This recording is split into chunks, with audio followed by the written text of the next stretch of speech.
Hello दोस्तों। तो कैसे हो सब लोग। स्वागत है केमिकल बॉन्डिंग का प्रीवियस ईयर क्वेश्चन सीरीज का और एक सेशन पे। आज हम करने जा रहे हैं प्रीवियस ईयर क्वेश्चन सेशन 5 का।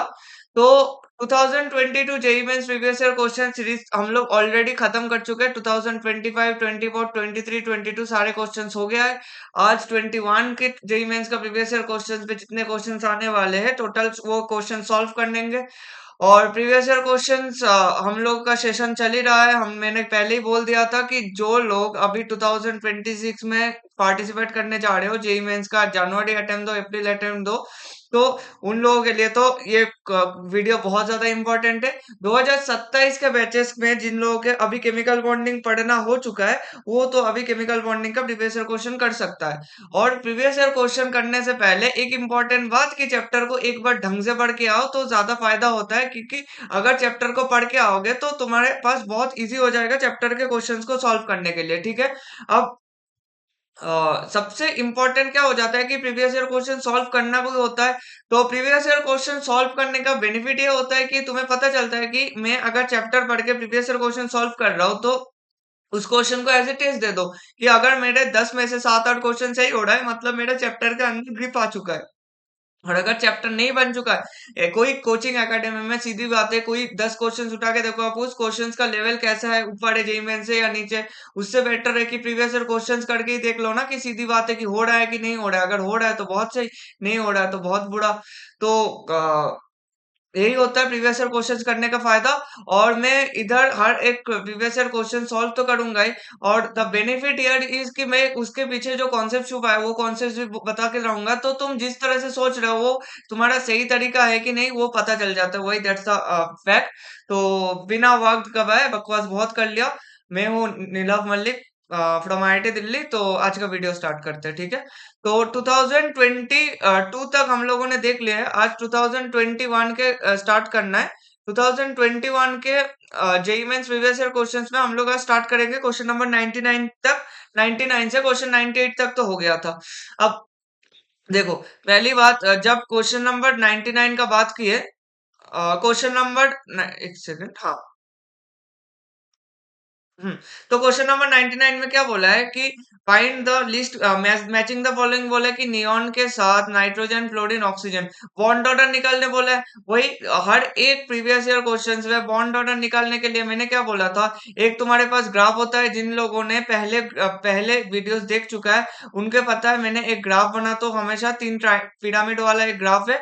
तो उसमें अगर नियॉन, नाइट्रोजन और फ्लोरीन और ऑक्सीजन बोला है तो नियॉन के लिए तुम पहले मैंने क्या बोला है कि बॉन्ड ऑर्डर निकालने से पहले, बॉन्ड ऑर्डर के लिए तुम्हें पहले क्या करना है, इलेक्ट्रॉन काउंट कर लेना है। अगर इलेक्ट्रॉन काउंट तुम कर लोगे तो सब कुछ हो जाएगा। नियॉन का इलेक्ट्रॉन काउंट क्या हो जाएगा, 20 इलेक्ट्रॉन हो जाएगा। नाइट्रोजन का क्या हो जाएगा, 14 इलेक्ट्रॉन हो जाएगा। फ्लोरीन का क्या हो जाएगा, 18 इलेक्ट्रॉन हो जाएगा।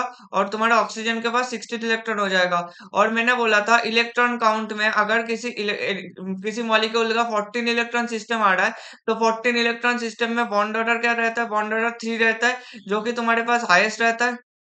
बॉन्ड ऑर्डर 3 जो कि हाईएस्ट रहता है। अब तुम क्या करोगे, तुम अगर सिंगल वन इलेक्ट्रॉन 14 में से ऐसे अगर ग्राफ बनाओ, मैं एक ट्रायंगल बना देता हूँ, एक सिंगल ट्रायंगल ही बनाता हूँ। तुम्हारे पास ऊपर क्या रहता है, ऊपर तुम्हारे पास 14 इलेक्ट्रॉन सिस्टम रहता है। अगर 14 इलेक्ट्रॉन सिस्टम से तुम नीचे जा रहे हो तो एक इलेक्ट्रॉन नीचे घटोगे तो तुम्हारा बॉन्ड ऑर्डर इधर अगर 14 इलेक्ट्रॉन से 12 इलेक्ट्रॉन या फिर इधर 13 इलेक्ट्रॉन में जाओगे तो एक एक इलेक्ट्रॉन के घटने से तुम्हारे पास 0 पॉइंट बॉन्ड ऑर्डर का नुकसान होता है। तो इधर 0.5 का डिक्रीज होता है। तो एक इलेक्ट्रॉन डिक्रीमेंट, एक 1 इलेक्ट्रॉन डिक्रीमेंट से तुम्हारे पास बॉन्ड ऑर्डर क्या हो रहा है, 0.5 से डिक्रीज हो रहा है, डिक्रीज हो रहा है। तो इधर मुझे बताओ कि तुम्हारे पास पहले नियॉन आया, नियॉन के पास कितना है, 20 इलेक्ट्रॉन सिस्टम है। 20 इलेक्ट्रॉन सिस्टम मतलब तुम्हारे पास 6 इलेक्ट्रॉन का लॉस हुआ। 6 इलेक्ट्रॉन का गेन किया, 14 इलेक्ट्रॉन से 6 इलेक्ट्रॉन गेन किया, फिर 20 इलेक्ट्रॉन पहुंचा ना। तो 6 इलेक्ट्रॉन गेन किया मतलब बॉन्ड ऑर्डर का लॉस क्या होगा, bond order equal to 0.5 into 6 equal to 3। तो एक्चुअली तुम्हारे पास बॉन्ड ऑर्डर ऑफ नियॉन क्या आ जाएगा, bond delta bond order of neon 3 - 3 equal to 0 आ जाएगा। ठीक है, इतना क्लियर है। अब देखो, कोई चाहता है कि एमओटी से एक प्रॉपर एमओटी डायग्राम बना के जाए, कोई दिक्कत नहीं, वो जा सकता है, कोई दिक्कत नहीं। ए का तो ऑप्शन क्या हो जाएगा, 3 हो जाएगा। उसके बाद नाइट्रोजन का तो पता ही है, नाइट्रोजन का क्या है 3 इलेक्ट्रॉन सिस्टम है। अब फ्लोरीन का केस में देखो, फ्लोरीन के केस में 18 इलेक्ट्रॉन सिस्टम है। 18 इलेक्ट्रॉन सिस्टम मतलब तुम्हारे पास delta bond order, delta electronic change कितना आया, इलेक्ट्रॉन का चेंज आया 4 इलेक्ट्रॉन सिस्टम फ्रॉम 14 इलेक्ट्रॉन। तो तुम्हारे पास 4 इंटू 0.5 अगर करो तो तुम्हारे पास बॉन्ड ऑर्डर का क्या आ जाएगा, डेल्टा बॉन्ड ऑर्डर 2 आ जाएगा। तो तुम्हारा bond order 3 minus 2 equal to 1 आ जाएगा। और लास्ट में देखा गया है कि ऑक्सीजन, ऑक्सीजन के पास क्या है, ऑक्सीजन के पास 16 इलेक्ट्रॉन सिस्टम है। तो ऑक्सीजन के पास 16 इलेक्ट्रॉन सिस्टम है तो डेल्टा बॉन्ड ऑर्डर क्या आ जाएगा तुम्हारे पास 16, 14 में से 2 घटा 2 इंटू 0.5 इक्वल टू 1। तो इधर बॉन्ड ऑर्डर क्या आ जाएगा 3 माइनस 1 इक्वल टू 2 आ जाएगा। तो ऑक्सीजन का बॉन्ड ऑर्डर 2 आ जाएगा, फ्लोरीन का केस में 1 आ जाएगा। तो फर्स्ट का ऑप्शन क्या आ जाएगा, फर्स्ट का ऑप्शन ए आ जाएगा। इस क्वेश्चन में तो मुझे नहीं लगता कोई दिक्कत है। याद रखना इधर कहाँ से स्टार्ट होता है, ये 10 इलेक्ट्रॉन सिस्टम से स्टार्ट होता है। और इधर सॉरी 8 इलेक्ट्रॉन सिस्टम पे 8 इलेक्ट्रॉन सिस्टम से स्टार्ट होता है। और इधर क्या होता है तुम्हारे पास, इधर 20 इलेक्ट्रॉन सिस्टम पे खत्म होता है। और ये जो ग्राफ्स होगा, ये ग्राफ के ऊपर के साइड में क्या है तुम्हारे पास बॉन्ड ऑर्डर है, और नीचे के साइड में क्या चलेगा, number of electrons, number of electrons. ठीक है, इतना क्लियर है, नंबर ऑफ इलेक्ट्रॉन्स चलेगा। तो ये होगा क्वेश्चन नंबर 99 का ऑप्शन नंबर ए। उसके बाद क्वेश्चन नंबर 100, क्वेश्चन नंबर 100 में क्या बोला है, according to molecular orbital theory the species among the following that does not exist is the species among the following. तो कौन सा species among the following does not exist, ये निकालने के लिए देखो कोई भी इधर सारे के सारे केसेस में एग्जांपल्स में जो ऑप्शंस में क्या है दिया है तुम्हारे पास, सारे के सारे मॉलिक्यूल्स दिया है। अगर मान लो मॉलिक्यूल्स का मतलब क्या होता है कि दोनों ए ए या फिर दोनों ए बी एटॉम, ये एटॉम और दूसरा ये बी क्या है तुम्हारे पास एटॉम है। तो दोनों के बीच में क्या रहना चाहिए, दोनों के बीच में एक सिंपली बॉन्ड प्रेजेंट रहना चाहिए। अगर मेरे पास और ये बॉन्ड, इस बॉन्ड के स्ट्रेंथ को हम लोग किससे निकालते हैं, बॉन्ड ऑर्डर से निकालते हैं। बॉन्ड ऑर्डर का जो वैल्यू जितना बड़ा होगा मेरे पास बॉन्ड स्ट्रेंथ उतना बढ़ेगा। अब मान लो किसी के अंदर बॉन्ड ऑर्डर ही मेरा 0 आ गया, तो अगर बॉन्ड ऑर्डर 0 आ गया तो सीधी बात है उसके अंदर कोई उसके बीच में कोई बॉन्ड बॉन्ड एग्जिस्ट नहीं कर रहा है। अगर उन दोनों के बीच में कोई बॉन्ड एग्जिस्ट नहीं कर रहा है उसका मतलब सीधी बात क्या है कि the species does not exist. तो O2 2 माइनस के केस में पिछले पिछले केस के लिए मैंने जो ड्रॉ किया इसमें क्या बोला मैंने कि 8 इलेक्ट्रॉन सिस्टम और 20 इलेक्ट्रॉन सिस्टम अगर तुम्हारे पास आ जाए तो तुम्हारे पास इधर बॉन्ड ऑर्डर क्या हो जाता है, 0 हो जाता है। 8 इलेक्ट्रॉन सिस्टम के केसेस में भी बॉन्ड ऑर्डर क्या हो जाता है, 0 आ जाता है। ठीक है, इतना क्लियर है। इतना अगर क्लियर है तो तुम्हें इस केस के लिए देखो, इस केस के लिए O2 2 माइनस का मतलब क्या होता है, 18 इलेक्ट्रॉन सिस्टम आ गया। अब He2 माइनस मतलब इधर हीलियम मतलब 4 और 1 5, 5 इलेक्ट्रॉन सिस्टम। और इधर बेरिलियम 2 मतलब 6 इलेक्ट्रॉन सिस्टम हो गया। और हीलियम 2 प्लस मतलब 3 इलेक्ट्रॉन सिस्टम हो गया। अब देखो इधर तुम्हारे पास जब तुम बॉन्ड ऑर्डर निकालने जाओगे तो बॉन्ड ऑर्डर के केसेस के लिए सॉरी बेरिलियम 2 के लिए इधर 8 इलेक्ट्रॉन सिस्टम हो जाएगा। ठीक है, इतना क्लियर है। अब इस केस के लिए जब भी तुम्हें कोई ग्राफ इस ट्रायंगल को मैं बना ही देता हूँ, सबसे बेस्ट तरीका होगा क्योंकि उससे थोड़ा आसानी हो जाएगा समझने में इस क्वेश्चन को। जस्ट अ सेकंड, 2 मिनट लगेगा।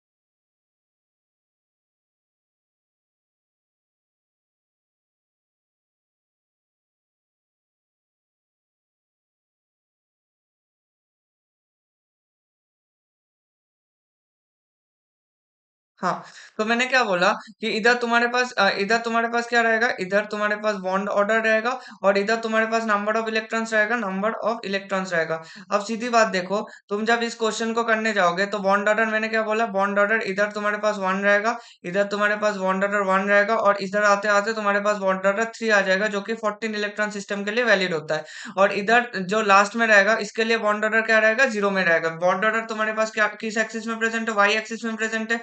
अब 5 इलेक्ट्रॉन सिस्टम के लिए अब बॉन्ड ऑर्डर इधर 1 गया और ये तुम्हारे पास कितने इलेक्ट्रॉन सिस्टम के लिए वैलिड होगा, 2 इलेक्ट्रॉन सिस्टम के लिए वैलिड हो जाएगा। और इधर तुम्हारे पास आते आते 4 इलेक्ट्रॉन सिस्टम हो जाएगा, इधर आते आते तुम्हारे पास 8 इलेक्ट्रॉन सिस्टम हो जाएगा और इधर आते आते 20 इलेक्ट्रॉन सिस्टम हो जाएगा। तो अगर किसी का bond electrons electrons in between क्या आया, टोटल इलेक्ट्रॉनिक कॉन्फ़िगरेशन, इलेक्ट्रॉन तुम्हारे पास कितना आया, 4 इलेक्ट्रॉन सिस्टम आया या फिर 8 इलेक्ट्रॉन सिस्टम आया या फिर 20 इलेक्ट्रॉन सिस्टम आया। ये तीनों केसेस अगर आ गया तो तुम्हारे पास बॉन्ड ऑर्डर क्या आ जाएगा, बॉन्ड ऑर्डर तुम्हारे पास 0 आ जाएगा। क्लियर है इतना। अगर देखो इस केस में 18 इलेक्ट्रॉन सिस्टम है, 18 इलेक्ट्रॉन सिस्टम, उसका मतलब तुम्हारे पास क्या हो जाएगा, O2 2 माइनस 18, 14 से 18 गया तो बॉन्ड ऑर्डर तुम्हारे पास 1 आ जाएगा। He2 माइनस 5, 5 इलेक्ट्रॉन सिस्टम है, 5 इलेक्ट्रॉन सिस्टम मतलब 4 से एक ऊपर गया तो तुम्हारे बीच में इसका बॉन्ड ऑर्डर क्या आ जाएगा, 0.5 आ जाता है इन दोनों के बीच में। बेरिलियम 2 के लिए 8 इलेक्ट्रॉन सिस्टम है, देखो 8 इलेक्ट्रॉन सिस्टम इसका बीच में आ गया तो उसका मतलब बॉन्ड ऑर्डर इसका 0 हो जाएगा। और लास्ट में 3 इलेक्ट्रॉन सिस्टम अगर आया इसका भी क्या आ जाएगा, बॉन्ड ऑर्डर 0.5 आ जाएगा। ठीक है, इतना क्लियर है। तो beryllium 2 plus does not exist क्योंकि उसमें 8 इलेक्ट्रॉन सिस्टम होता है। और एक्चुअल अगर रीजन सुनने चाहोगे तो बेरिलियम 2 प्लस में 8 इलेक्ट्रॉन सिस्टम में तुम्हारे पास क्या होगा, 4 electron will remain, 4 electron in bonding molecular orbital mean BMO, and 4 electron will remain in anti-bonding molecular orbital। चार बॉन्डिंग molecular orbital में रहेगा और 4 एंटी बॉन्डिंग molecular orbital में रहेगा। इसके लिए तुम्हारे पास जितना तुम्हारे पास कॉन्स्ट्रक्टिव ओवरलैपिंग होगा, उतना ही ओवरलैपिंग होगा, उतना ही तुम्हारे पास क्या हो जाएगा, उतना ही तुम्हारे पास destructive overlapping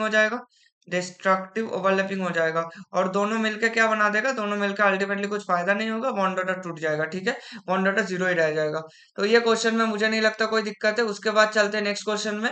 which of the following are isostructural pairs. Isostructural pairs देखने के लिए तुम्हें सबसे इंपॉर्टेंट बात है कि स्ट्रक्चर्स ड्रॉ कर लो, फिर सीधा देख लो।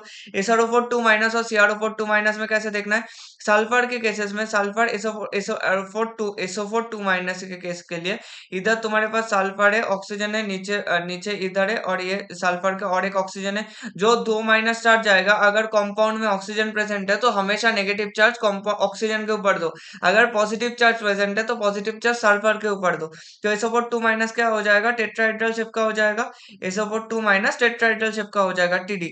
और CrO4 2 माइनस की भी बात करें तो CrO4 2 माइनस का भी सेम स्ट्रक्चर होगा, CrO4 2 माइनस। ठीक है, इतना क्लियर है।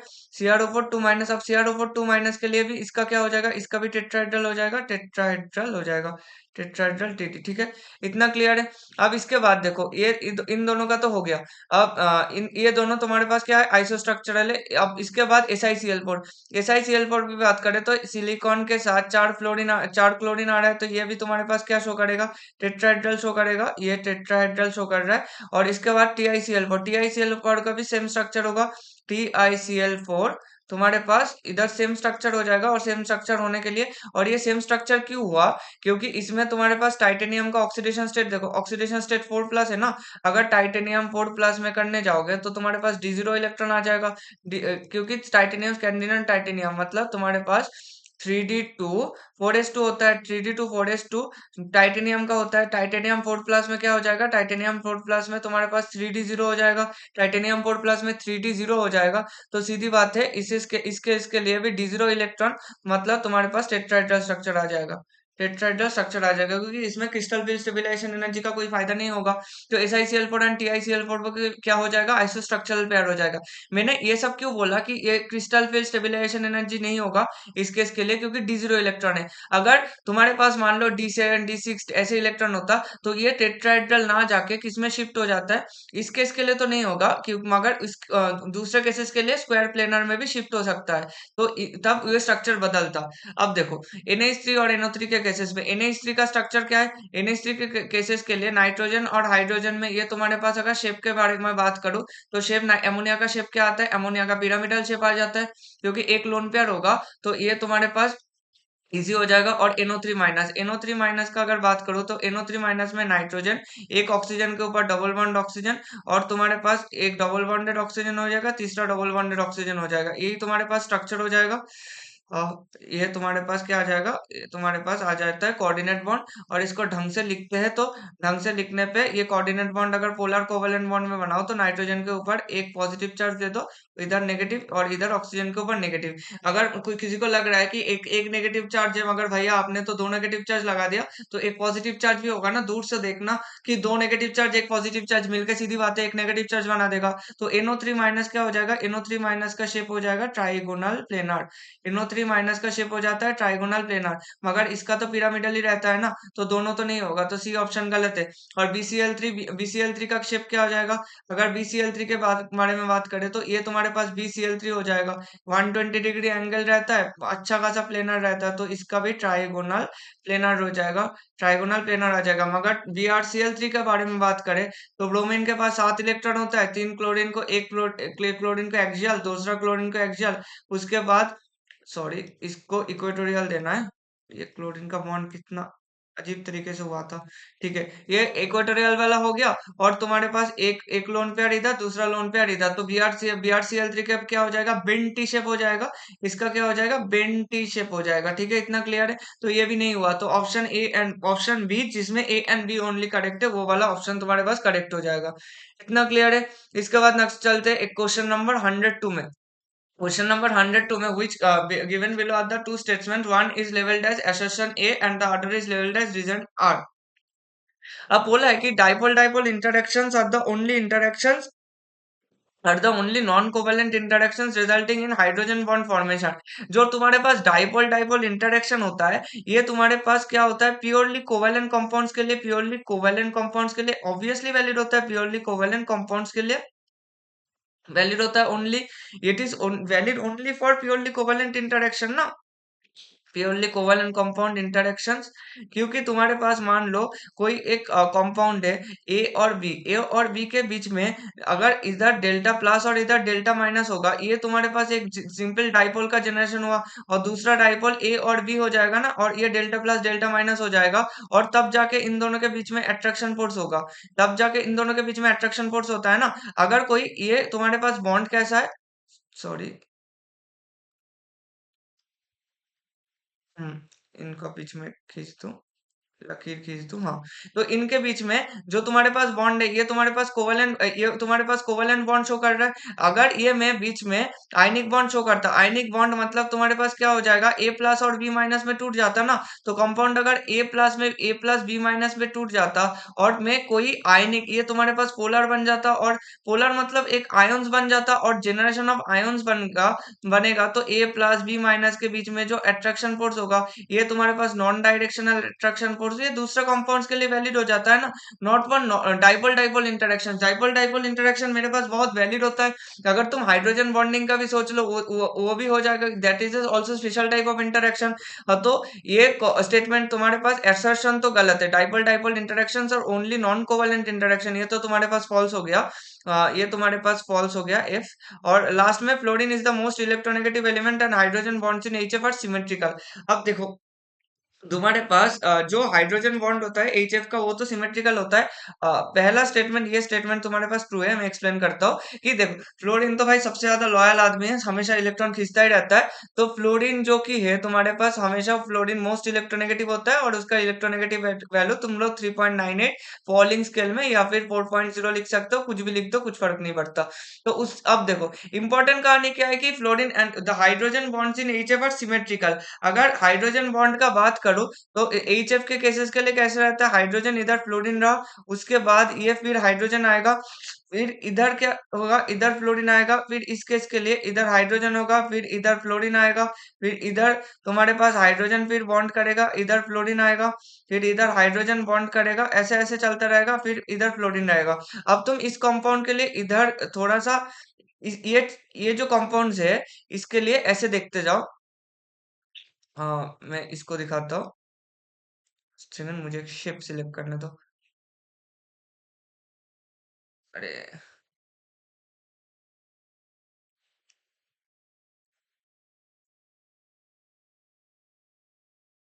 हाँ, ये तुम्हारे पास शेप हुआ, control we, just a second, हो रहा है भाई। हाँ।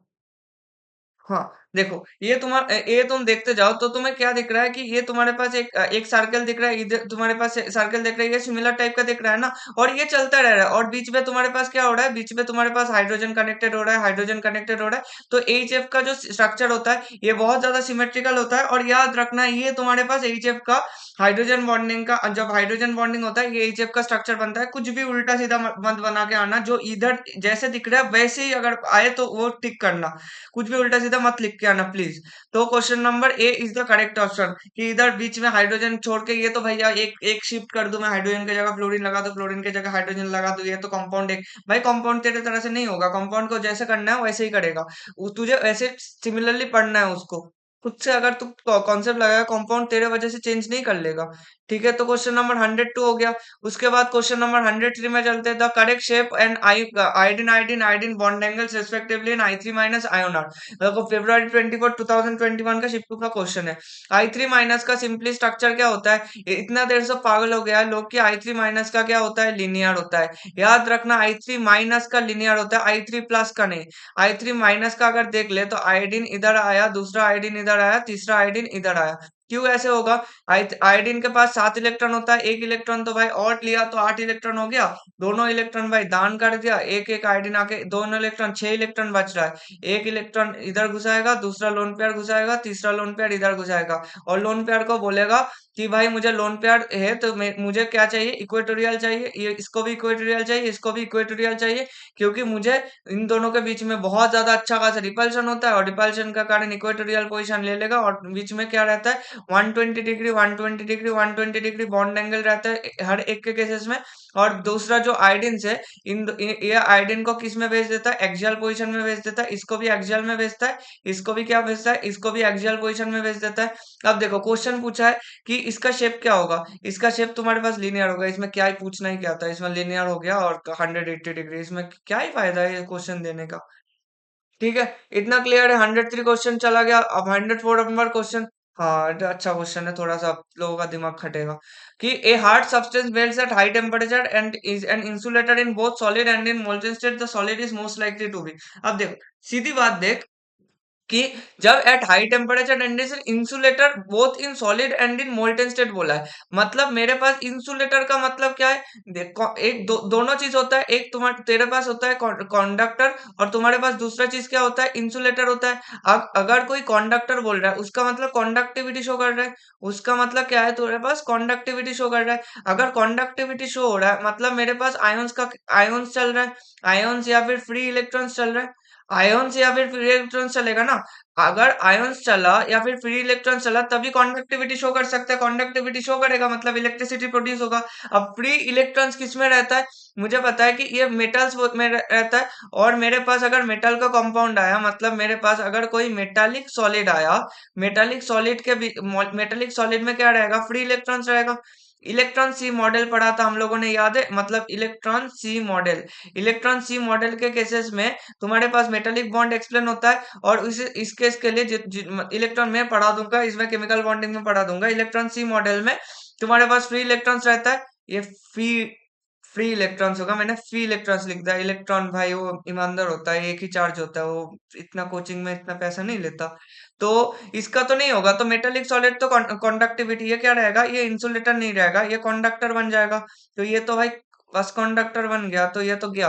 उसके बाद तुम्हारे पास आयंस, आयंस कौन दिखाता है, कोई भाई आयनिक सॉलिड होता है, आयोनिक सॉलिड होता है। अगर मान लो फॉर एग्जांपल NaCl।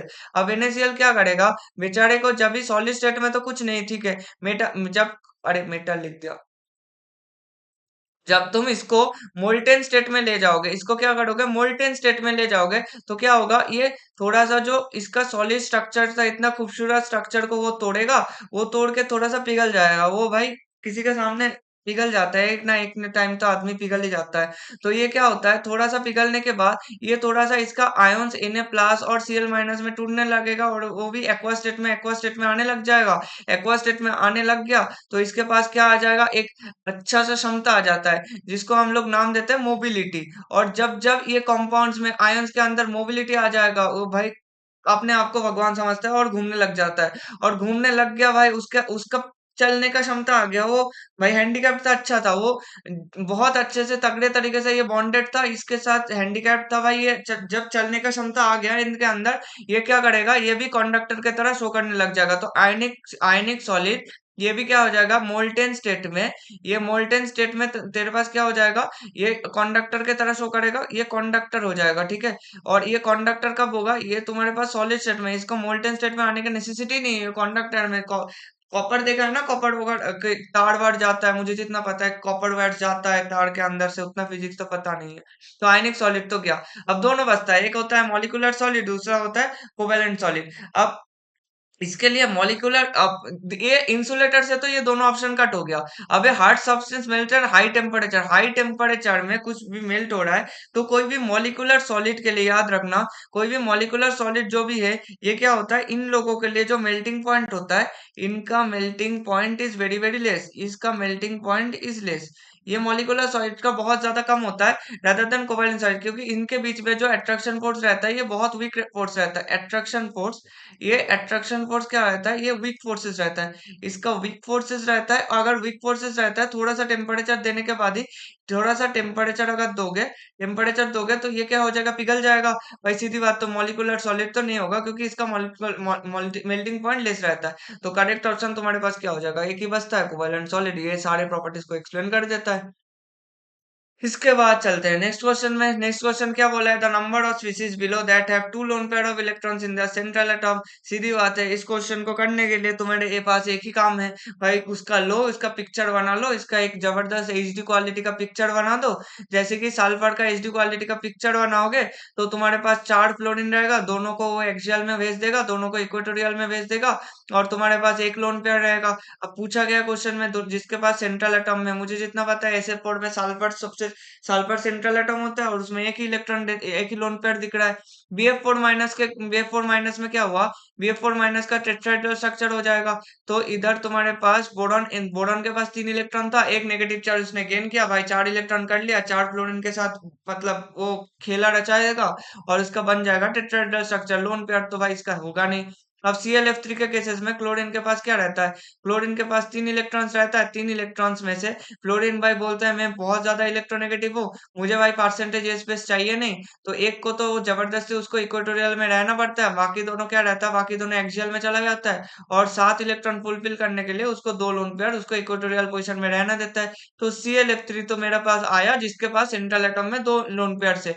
उसके बाद AsF3, AsF3 के केसेस में क्या हो जाएगा, आर्सेनिक किसके एलिमेंट है, कि सॉरी आर्सेनिक तुम्हारे पास नाइट्रोजन फैमिली का ही भाई है, नाइट्रोजन का भाई है, तो 5 इलेक्ट्रॉन रहेगा, 5 इलेक्ट्रॉन में से वो तीन तीन तो फ्लोरीन को दे देगा, और तुम्हारे पास एक क्या रहेगा, एक लोन पेयर रह जाएगा ऊपर, तो ये भी इसका भी टेट्राहेड्रल स्ट्रक्चर हो जाएगा, और एक लोन पेयर रहेगा इसका, इसमें। इसके बाद आता है PCl5, PCl5 का क्या हो जाएगा, फॉस्फोरस है, क्लोरीन, एक क्लोरीन इधर, दो क्लोरीन इधर, एक तीसरा क्लोरीन एक्सियल पे, चौथा क्लोरीन एक्सियल में, और एक क्लोरीन इक्वेटोरियल में। तो PCl5 के केसेस में भी कोई लोन पेयर नहीं है। उसके बाद BrF5, BrF5 के केसेस में तुम्हारे पास क्या हो जाएगा, 5 फ्लोरीन है, एक फ्लोरीन, दो फ्लोरीन, तीन फ्लोरीन, चौथा फ्लोरीन, चार फ्लोरीन तुम्हारे पास, एक फ्लोरीन ऊपर चला जाएगा, और तुम्हारे पास एक लोन पेयर बचा रहेगा। तो इधर भी तुम्हारे पास इसका स्क्वायर पिरामिडल स्ट्रक्चर हो जाएगा, मगर लोन पेयर तो भाई एक ही है, तो BrF5 भी नहीं होगा। उसके बाद XgF4, XgF4 का स्ट्रक्चर भाई बहुत खूबसूरत है, जेनॉन, चार फ्लोरीन का बोलता है कि भाई तू बीच में सैंडविच बन जा, और मेरे पास और 8 इलेक्ट्रॉन है ना, तो एक लोन पेयर ऊपर, दूसरा लोन पेयर नीचे, XgF4 भी मेरे पास हुआ। और लास्ट में SF6, SF6 का स्ट्रक्चर सबसे खूबसूरत, एक फ्लोरीन, दो फ्लोरीन, तीन फ्लोरीन, चार फ्लोरीन, सबसे ज्यादा सिमेट्री क्या हो जाएगा, ऑक्टाहेड्रल स्ट्रक्चर, इसका ऑक्टाहेड्रल हो जाता है SF6 का स्ट्रक्चर, और इसमें भी कोई लोन पेयर नहीं रहता। तो मेरे पास क्या हो जाएगा, दो रहेगा, और कौन सा के लिए हो रहा है, ClF3 के केसेस के लिए हो रहा है, और XgF4 के केसेस के लिए हो रहा है, जिनके पास क्या रहेगा, दोनों लोन पेयर रहेगा ऑन द सेंट्रल एटम। ठीक है, ये क्वेश्चन क्लियर हुआ। 105 अगर क्लियर हुआ, इसके बाद हम लोग चलते हैं नेक्स्ट क्वेश्चन पे, 106 पे। हाँ, जस्ट अ सेकंड, थोड़ा पानी पी लेता हूँ। तब तक क्वेश्चन को ट्राई करते रहना। क्वेश्चन नंबर 106 में क्या बोला है कि among the following the linear species is the. अब भाई लीनियर स्पीसीज के लिए लीनियर स्पीसीज बाहर में जाए। N3 माइनस का स्ट्रक्चर अभी दिखा है, जैसा I3 माइनस का होता है ना, N3 माइनस का ऐसे ही हो जाएगा।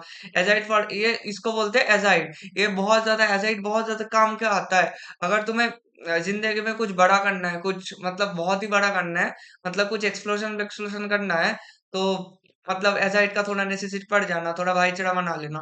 तो इस क्वेश्चन के लिए एक सेकंड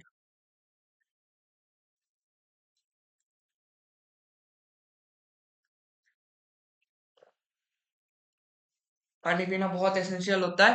तो क्वेश्चन में चलते हैं। लीनियर स्पीसीज पूछा है ना, तो लीनियर स्पीसीज के लिए तुम देखो कि इधर NO2 होता है। NO2 क्या होता है? एक तो भाई अनपेयर्ड इलेक्ट्रॉन होता है। अनपेयर्ड इलेक्ट्रॉन रहेगा तो नाइट्रोजन क्या रहेगा? एक ऑक्सीजन को ऐसे डोनेट करेगा, दूसरा ऑक्सीजन को ऐसे डोनेट करेगा, और एक एक एक अनपेयर्ड इलेक्ट्रॉन ऐसे ही रह जाएगा। ठीक है, NO2 का स्ट्रक्चर क्या हो गया? ये तो लिनियर नहीं हुआ। इसका क्या हो जाएगा? इसका बेंड शेप हो जाएगा, इसका बेंड शेप हो गया। उसके बाद ClO2 का स्ट्रक्चर देखोगे तो ऑक्सीजन और क्लोरीन, और इधर क्लोरीन रहेगा। ऑक्सीजन के पास दो लोन पेयर होता है। याद रखना, ऑक्सीजन के पास जो लोन पेयर होता है वो क्लोरीन का 3D ऑर्बिटल में, इसका जो दिख रहा है ना तुम्हें बैक बॉन्डिंग, कई लोग पढ़ा देता है वो Cl2 के केसेस में बैक बॉन्डिंग होता है, उसका लीनियर स्ट्रक्चर बदल के हाइब्रिडेशन वगैरह चेंज हो जाता है। कुछ नहीं होता है इसमें, बैक बॉन्डिंग ही नहीं होता है, याद रखना OCl2 के केसेस में। ठीक है, तो OCl2 में कोई बैक बॉन्डिंग प्रेजेंट नहीं होता। ठीक है, तो ये लीनियर शेप में आता ही नहीं है, ये लीनियर शेप में आता ही नहीं है। और उसके केसेस में NO2 में नहीं हुआ तो इसका भी क्या हो जाएगा? इसका भी बेंड स्ट्रक्चर रह जाएगा, इसका भी बेंड स्ट्रक्चर रह जाएगा। उसके बाद ClO2 भी नहीं हुआ। और ओजोन, ओजोन के केसेस में ओजोन के पास एक एक तो डबल बॉन्ड कर लेता है, दूसरा ओजोन के साथ वो क्या करता है, एक इधर प्लस आता है उधर माइनस आता है, मतलब सीधी बात है कोऑर्डिनेट बॉन्ड। मगर वो खूबसूरत तरीके से एक लोन पेयर को रख देते हैं, और लोन पेयर आने की वजह से इसका भी क्या हो जाएगा? इसका भी बेंड शेप हो जाता है। और लास्ट में तुम्हारे पास क्या बचता है? O3 भी नहीं होगा, N3 माइनस, इसका बोलते हैं हम लोग एजाइड, AZIDE। एजाइड क्या बोलता है कि तीन नाइट्रोजन है, तो दोनों नाइट्रोजन के बीच में जो ट्रिपल बॉन्ड रहता है ना, इतना खूबसूरत रहता है। तो ये तीनों तो खूबसूरत से स्ट्रक्चर बना लेता है। और इधर एक पॉजिटिव चार्ज आता है, क्योंकि चार बॉन्ड बनाएगा नाइट्रोजन, तीन बॉन्ड से ऊपर एक चार बॉन्ड बना रहा है, तो नाइट्रोजन के ऊपर पॉजिटिव, और इधर 2 माइनस चार्ज। अब जिनको हजम नहीं हो रहा है कि दो नेगेटिव चार्ज किस में गया, एक इधर खोल दो एक दूसरा खोल दो, ये one of the most resonating structure है। इधर एक नेगेटिव चार्ज चला जाएगा, डबल बॉन्ड रहेगा, नाइट्रोजन के ऊपर पॉजिटिव चार्ज इंटरेक्ट रहेगा, इधर डबल बॉन्ड रहेगा, इधर एक नेगेटिव चार्ज रह जाएगा। ठीक है, ये तुम्हारे पास क्या हो जाएगा? ये एजाइड हो जाएगा। और ये एजाइड का दोनों रेजोनेटिंग स्ट्रक्चर बन जाता है। ठीक है, इतना क्लियर है? तो N3 माइनस का स्ट्रक्चर तो ये बन जाएगा। हाँ ठीक है, एजाइड इसका एजाइड का ये स्ट्रक्चर बन जाएगा। तो एजाइड क्या हो जाएगा तुम्हारे पास? जो बोलना बोलना था ये लिनियर हो जाएगा। तो ये बीच में जो आएगा ये एसपी सेंटर आ जाएगा, ये बीच का क्या आ जाएगा? एसपी सेंटर आ जाएगा। उसका बाद वाला साइड वाइड का क्या होगा मुझे क्या फर्क पड़ता है, मुझे सेंट्रल एटम का ही देखना है ना। हाँ, तो सेंट्रल एटम का ही जब देखना है तो क्वेश्चन नंबर 107 में देखते हैं। Central atom in a molecule has two lone pair of electrons and 3 sigma 1, the shape of the molecule could be। अब सीसॉ के लिए, अब ये तो जनरलाइज फॉर्मूला बोल दिया ना, सेंट्रल एटम का ए मान ले, और तुम्हारे पास two lone pair of electrons है, दो लोन पेयर है, मतलब तुम्हारे पास 4 इलेक्ट्रॉन्स हो गया इधर से, और 4 इलेक्ट्रॉन्स एंड 3 सिग्मा 1, तो 4 + 3 सिग्मा 1 3 इलेक्ट्रॉन, मतलब तुम्हारे पास 7 इलेक्ट्रॉन सिस्टम है। 7 इलेक्ट्रॉन सिस्टम का मतलब सोच कि कोई भी हेलोजन होगा, हेलोजन होगा तो क्लोरीन ले ले, और 3 सिग्मा 1 मतलब ClX3 टाइप ऑफ कंपाउंड, तो ClF3 का स्ट्रक्चर बना लेना। तो बीच में क्लोरीन रख, और फ्लोरीन इधर एक्सियल में जाएगा, दूसरा फ्लोरीन इक्वेटोरियल में जाएगा, और तीसरा फ्लोरीन एक्सियल में जाएगा, और तुम्हारे पास ऐसे ऐसे हो जाएगा। और इधर लोन पेयर के वजह से थोड़ा सा ये रिपल्शन करेगा, जिसका वजह से इसका क्या हो जाएगा? बेन टी शेप हो जाएगा इसका नाम। या फिर बेन टी शेप की जगह अगर कोई टी शेप भी दे दे थोड़ी देर के लिए तो मान ही ले, कोई दिक्कत नहीं। तो 7 इलेक्ट्रॉन। सीसॉ शेप कैसे होता है? अगर सीसॉ शेप का बात करूं, तो सीसॉ शेप तुम्हारे पास इधर सेंट्रल एटम आएगा, एक दो तीन चार, और इधर तुम्हारे पास एक लोन पेयर रहेगा। इसके बाद इसके बाद होता ही नहीं है कुछ। इधर चारों ये शीशा ऐसे ही होता है, इधर एक एटम B C D, और इसमें क्या रहता है? एक लोन पेयर होता है, तो ये तो कंपाउंड होगा नहीं। इसके बाद टी शेप तो हो गया, इतना तो देख ही दिया। टी शेप में क्या होगा, एक कंपाउंड इधर ए जाएगा, दूसरा कंपाउंड इधर ए जाएगा, तीसरा कंपाउंड इधर ए गया और दो लोन पेयर रह सकता है। ठीक है, ये बेन टी शेप हो जाएगा। ट्राइगोनल पिरामिडल कैसे दिखता है, एमोनिया, अगर एमोनिया के केसेस में एमोनिया के मॉलिक्यूल लो तो इसमें एक लोन पेयर रहता है, एक लोन पेयर रहता है, मतलब टेट्राहेड्रल में एक लोन पेयर आ गया, तो ये सिंपली ये होता है। तो इसके लिए भी ये ट्राइंगल है और ट्राइंगल में अंदर पिरामिड है, इसके लिए बोलता है ये ट्राइगोनल पिरामिडल, मगर इसमें लोन पेयर तो एक ही रहेगा। और प्लेनर ट्राइंगुलर, प्लेनर ट्रायंगुलर मतलब BCl3 या फिर BF3 के केसेस में देख ले, बोरॉन और फ्लोरीन फ्लोरीन फ्लोरीन, इधर तीनों केसेस में फ्लोरीन है, और इस केस के लिए तो कोई लोन पेयर ही नहीं होता, इंस्टेड ये बार बैक एंड ऑर्बिटल होता है। तो ट्राइगोनल प्लेनर के केसेस में इसमें तो कोई लोन पेयर ही प्रेजेंट नहीं होगा। तो कंपाउंड क्या आ जाएगा, कंपाउंड सी आ जाएगा, कंपाउंड नहीं सॉरी, आंसर सी आ जाएगा। इसके बाद चलते क्वेश्चन नंबर 108 पे। क्वेश्चन नंबर 108 में क्या बोला है, which of the following one is labeled as assertion A and the assertion reason, the water bond angle in water molecule। भाई ये तो बहुत सही दिया, 104.5, ये तो स्टेटमेंट ए क्या हो जाएगा तुम्हारे पास, ट्रू हो गया। अब द, भाई क्या बच्चों वाला क्वेश्चन देता है, the lone pair repulsion of electrons is higher than the bond pair repulsion. तो ऑक्सीजन और हाइड्रोजन के केसेस में, ऑक्सीजन और हाइड्रोजन का केस आ गया, तो ऑक्सीजन के पास इधर लोन पेयर आ गया, ये लोन पेयर आ गया, तो इधर ऑक्सीजन ने इधर इधर सबसे, मुझे वेस्पर थ्योरी जब पढ़ते हैं, VACPR थ्योरी मतलब वैलेंशियल इलेक्ट्रॉन पेयर रिपल्शन थ्योरी, उसमें हम लोग पढ़ते हैं कि अगर तुम्हारे पास लोन पेयर प्रेजेंट है, लोन पेयर का रिपल्शन बहुत ज्यादा वैलिड होता है रेदर देन लोन, मतलब बहुत ज्यादा एक्टिव होता है rather than lone pair bond pair repulsion. और उससे भी ज्यादा तुम्हारे पास जो वैलिड हो जाता है वो होता है bond pair repulsion, bond pair repulsion factor. ठीक है, इतना क्लियर है। तो वाटर के केसेस में सारे पॉसिबिलिटीज प्रेजेंट है। अब ये जो लोन पेयर है, ये भी लोन पेयर है, तो लोन पेयर के बीच में सबसे ज्यादा रिपल्शन काम करेगा, सबसे ज्यादा रिपल्शन काम करेगा, तो इसमें थीटा 1 अगर मैं मार्क करूँ, थीटा 1 सबसे ज्यादा होगा। हालांकि दोनों लोन पेयर के बीच में बॉन्ड एंगल निकालना है, इट्स नेक्स्ट वन इम्पॉसिबल, उसको हम लोग बॉन्ड ही नहीं बोलते, तो कौन सा बॉन्ड, लोन पेयर एंगल बोलेंगे क्या, उसका मतलब कोई मतलब नहीं बनता। और इधर थीटा टू मार्क कर दो, तो ये लोन पेयर है और ये बॉन्ड पेयर है, तो ये लोन पेयर बॉन्ड पेयर के बीच में भी रिपल्शन होता है। और सबसे ज्यादा घटिया रिपल्शन किसके लिए होता है, थीटा 3 के लिए होता है। अब रहना क्या चाहिए था, आइडियली, आइडियली तेरे पास बॉन्ड एंगल कितना रहना चाहिए था, 109 डिग्री 28 मिनट रहना चाहिए था, वो घट के क्या आ जाएगा, 104.5 डिग्री में आ जाता है। और तो ये जो रीजन है ये भी बहुत सही रीजन है, और तुम्हारे पास बहुत सही हो गया, ऑप्शन नंबर डी चलते। तो 108 तो गया, 109 पे चलते। Total number of electrons in all bonding molecular orbitals of O22 minus is. अब देख O22 माइनस के लिए जब मॉलिक्यूलर ऑर्बिटल अगर नहीं आता है तो ठीक है, कोई दिक्कत नहीं, अगर मॉलिक्यूलर ऑर्बिटल डायग्राम आता है तो मॉलिक्यूलर ऑर्बिटल डायग्राम से कर, अगर मैं सिखा देता हूँ ऐसे कर ले। O22 माइनस के केसेस के लिए कितना इलेक्ट्रॉन है, टोटल 18 इलेक्ट्रॉन सिस्टम है। अब मैंने क्या बोल दिया कि बॉन्ड ऑर्डर कितना होता है ये निकाल दे, बॉन्ड ऑर्डर 18 इलेक्ट्रॉन सिस्टम के लिए बॉन्ड ऑर्डर निकालना आएगा। मैंने बोला 14 से 18 जाने में तुम्हारे पास 4 इलेक्ट्रॉन सिस्टम का हुआ, 4 इलेक्ट्रॉन सिस्टम इंटू 0.5, तो तुम्हारे पास क्या हो जाएगा, 2 हो जाएगा। तो इसके लिए बॉन्ड ऑर्डर क्या हो जाएगा, bond order is equal to 3 - 2 equal to 1 हो जाएगा। 3 - 2 इज इक्वल टू ये डेल्टा बॉन्ड, ये तुम्हारे पास बॉन्ड ऑर्डर है, ये डेल्टा बॉन्ड ऑर्डर है, ये बॉन्ड ऑर्डर का चेंज है, change in bond order, change in bond order with respect to nitrogen. ठीक है, change in bond order with respect to nitrogen. अब देख बॉन्ड ऑर्डर जब 1 आ गया इसके इसके लिए O22 माइनस के लिए, अब इधर क्या हो जाएगा, बॉन्ड ऑर्डर का फॉर्मूला हमें पता है कि NB minus Na/2 is equal to तुम्हारे पास बॉन्ड ऑर्डर होता है, यही तो बॉन्ड ऑर्डर का सिंपल सीधी सीधा फॉर्मूला होता है ना। अब मान ले कि नंबर ऑफ इलेक्ट्रॉन्स, पर मानना भी नहीं है, और इन भी तुम्हारे पास क्या होता है, number of electrons, number of electrons in bond in bonding molecular orbital, और इन्हें क्या होता है, number of electrons in ABMO, in anti bonding molecular orbital. अब इधर देख, इसके इसके लिए अब मैंने NB माइनस Na/2, अब बॉन्ड ऑर्डर मेरे पास क्या है, 1 है, तो NB minus Na/2 equal to 1, तो NB इक्वल टू क्या हो जाएगा, इन NB इक्वल टू Na +2 हो जाएगा, इतना हो जाएगा।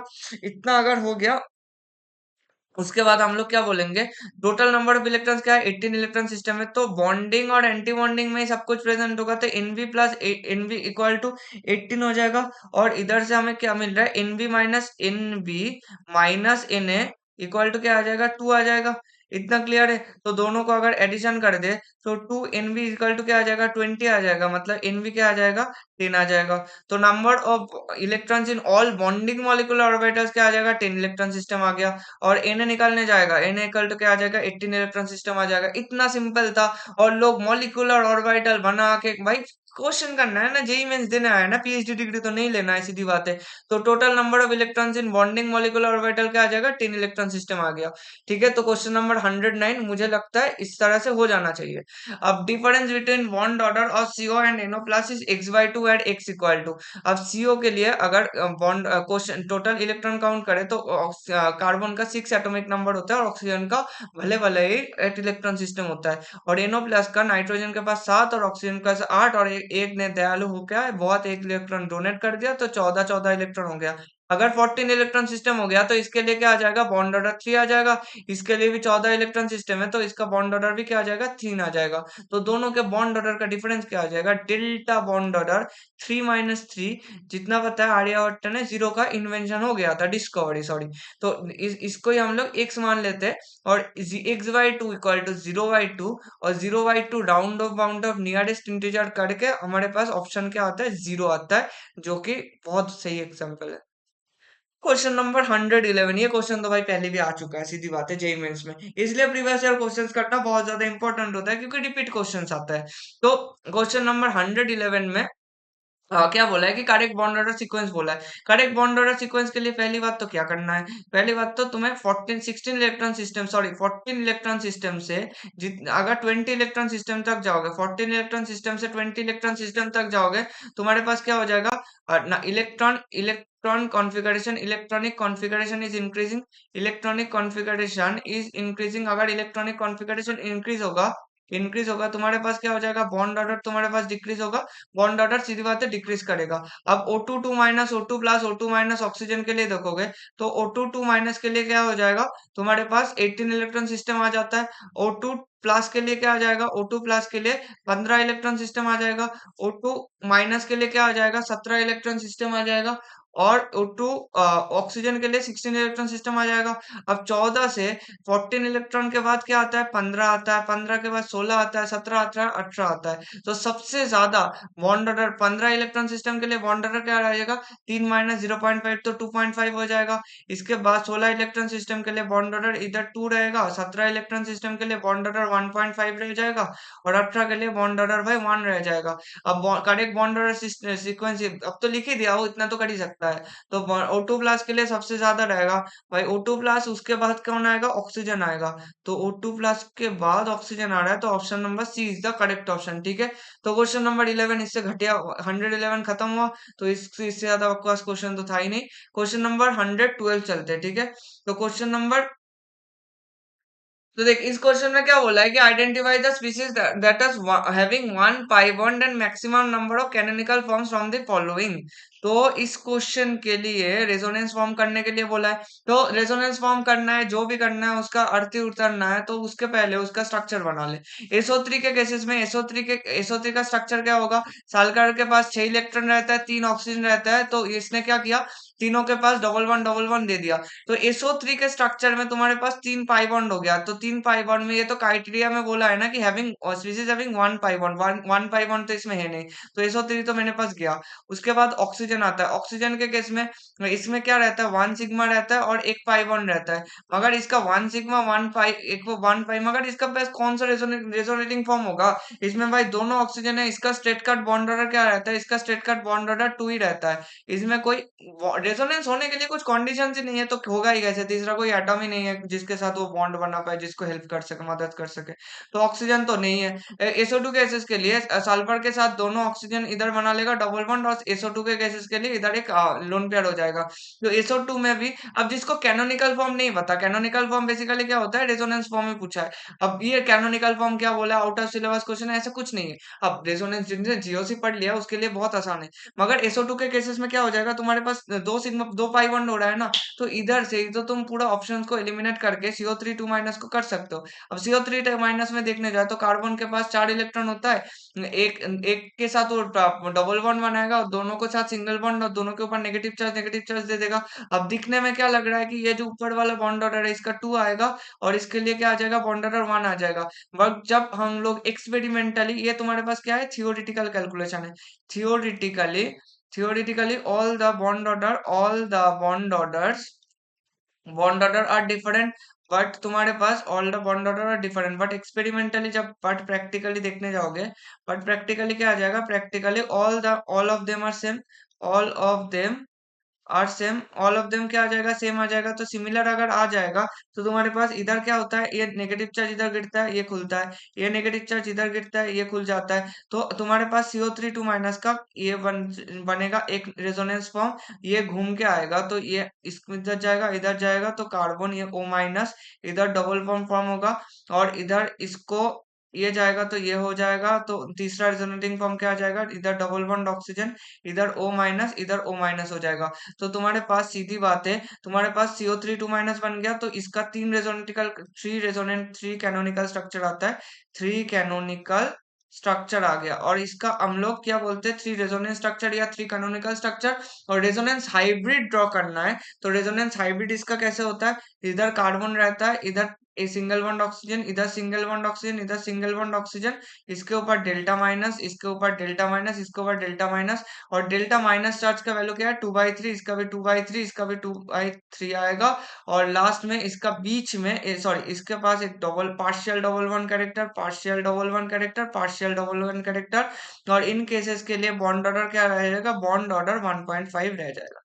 एक्सपेरिमेंटल बॉन्ड ऑर्डर, प्रैक्टिकली जो बॉन्ड ऑर्डर है वो 1.5 आएगा। और जब थ्योरिटी के लिए बात करोगे तो बॉन्ड ऑर्डर एक केस के लिए 2 आएगा, एक केस के लिए 1 आएगा। ठीक है, इतना क्लियर है। तो option number D is the correct option. Question number 113 पे चलते हैं। 113 पे क्या बोला है कि they set of compounds which have different nature. अब डिफरेंट नेचर के लिए सिंपली स्ट्रक्चर निकालना। तो एक ये होता है, एसिडिक हो सकता है, एम्फोटेरिक हो सकता है, न्यूट्रल होता है और बेसिक हो सकता है। ये चार होते हैं, ये मतलब इस यूनिवर्स में तो चार ही होता है। अब इस केस के लिए BOH3 के लिए देखेगा तो BOH होल 3, तो बोरॉन बीच में इधर OH आ गया, इधर OH आ गया, इधर OH आ गया, सारे के सारे हाइड्रोजन के किसके साथ कनेक्टेड है, इधर ऑक्सीजन के साथ कनेक्टेड है। अगर ऑक्सीजन के साथ कनेक्टेड है तो ये क्या हो जाएगा, ये तुम्हारे पास एसिडिक हाइड्रोजन हो जाएगा। इसको हम लोग बोलते हैं एसिडिक हाइड्रोजन। अगर एसिडिक हाइड्रोजन हो गया तो BOH होल 3 मेरे पास क्या हो जाएगा, ये एसिडिक टाइप का एसिडिक ऑक्साइड हो जाएगा, ये एसिडिक ऑक्साइड बन जाता है। अब H3PO3 का बात करें तो H3PO3 का भी स्ट्रक्चर देख ले, H3PO3, तो फॉस्फोरस फॉस्फोरस के साथ डबल बॉन्ड ऑक्सीजन, एक OH इधर, एक दूसरा OH इधर। और कुछ गलत बना है, सॉरी, इधर कैसे होगा, हाँ, एक OH तो हो गया इधर और दूसरा तुम्हारे पास एक सिंगल OH उधर आएगा और तीसरा हाइड्रोजन इधर आ जाएगा। ठीक है, हाँ अब तो सही होना है। तो इस केस के लिए क्या हो जाएगा, ये भी तुम्हारे पास दो हाइड्रोजन छोड़ सकता है, दो हाइड्रोजन छोड़ के ये क्या बना लेगा, HPO2 माइनस बना लेगा और 2H प्लस छोड़ देगा। तो इसके लिए क्या हो जाएगा, ये एसिडिक ऑक्साइड हो जाएगा, ये भी तुम्हारे पास एसिडिक ऑक्साइड हो जाएगा। और BOH होल 3 के केसेस में ये क्या होता है, BO3 3 माइनस होता है और 3H प्लस छोड़ देता है। तो ये भी क्या हो जाएगा, ये तुम्हारे पास एसिडिक ऑक्साइड हो जाएगा। पूछा क्या है, डिफरेंट नेचर, तो इसके लिए भी तो नहीं होगा। BOH होल 3 के लिए और H3PO3 दोनों तुम्हारे पास क्या है, दोनों तुम्हारे पास हाँ एसिडिक नेचर है। अब AlOH होल 3 ये तुम्हारे पास कैसे रहता है, aluminium hydroxide, aluminium try hydroxide, ये तुम्हारे पास एम्फोटेरिक नेचर का होता है।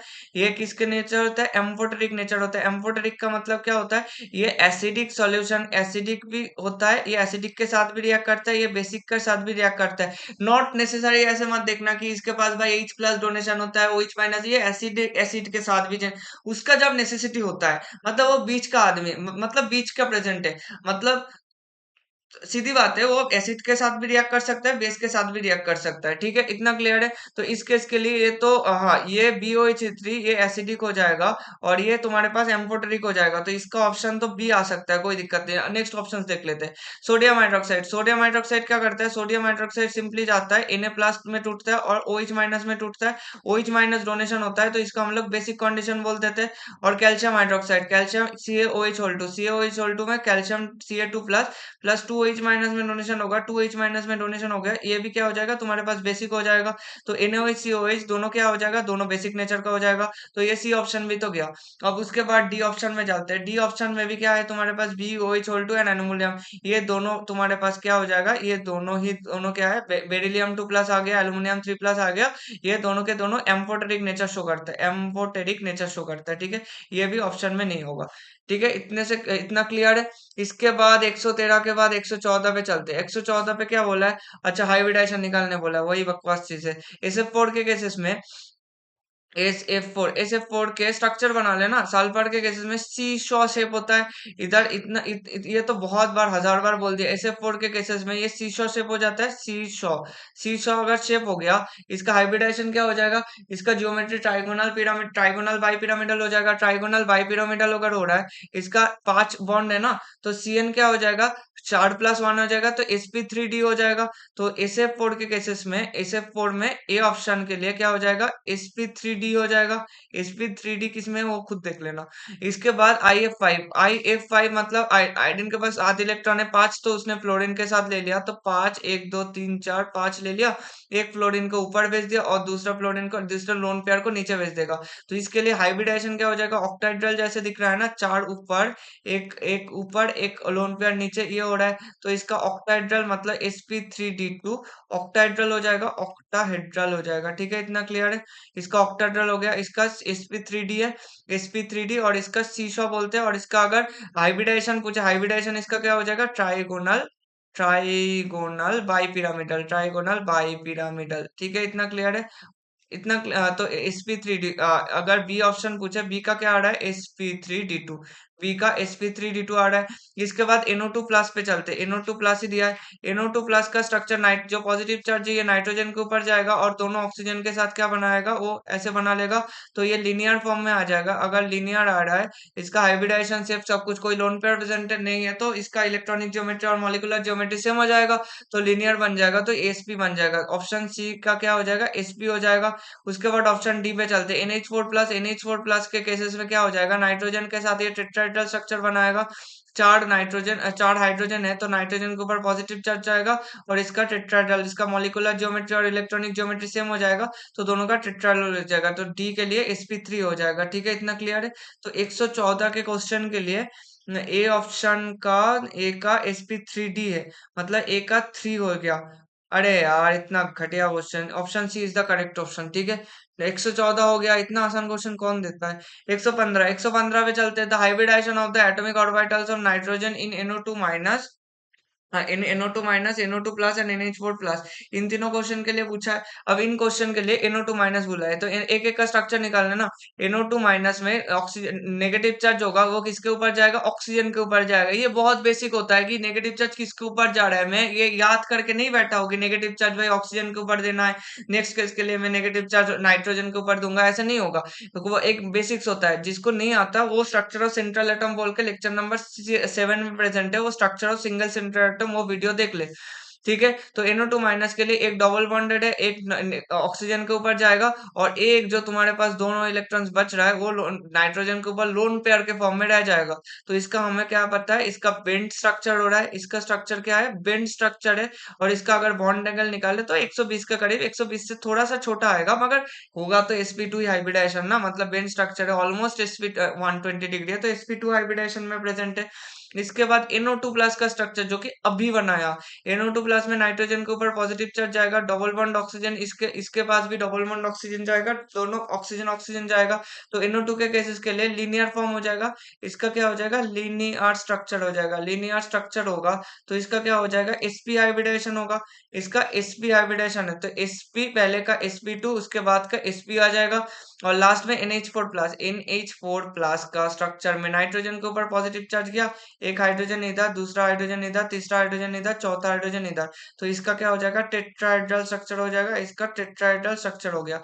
तो sp तुम्हारे पास आंसर क्या हो जाएगा, sp2, sp और sp3, sp2 sp and sp3, option D is the correct option.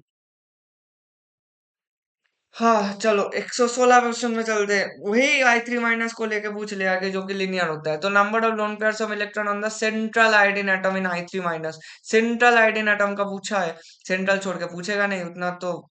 Central का बहुत माहौल है। चलो आयोडीन के पास नेगेटिव चार्ज आ जाएगा, उसके बाद एक आयोडीन ऊपर दूसरा आयोडीन नीचे। आयोडीन के पास पहले से था 7 इलेक्ट्रॉन, एक इलेक्ट्रॉन गेन किया तो 8 इलेक्ट्रॉन बना लिया। दो तो दूसरा आयोडीन के साथ कर लिया, और 6 इलेक्ट्रॉन जो बच रहा है, ये तीन के तीन क्या जाएगा, ये भी इक्वेटोरियल में जाएगा, ये भी इक्वेटोरियल में जाएगा, ये भी इक्वेटोरियल में जाएगा। तीनों के तीनों जब इक्वेटोरियल पोजीशन में जा रहा है, तो total number of lone pair, total number of loan pair of electrons, total number of loan pair of electrons क्या हो जाएगा, total number of lone pairs of electron 3 आ गया। इसका 3 आ गया। Number of lone pairs of electrons on the central atom of I3 minus, और I3 minus का क्या हो जाएगा, लीनियर हो जाएगा इसका शेप।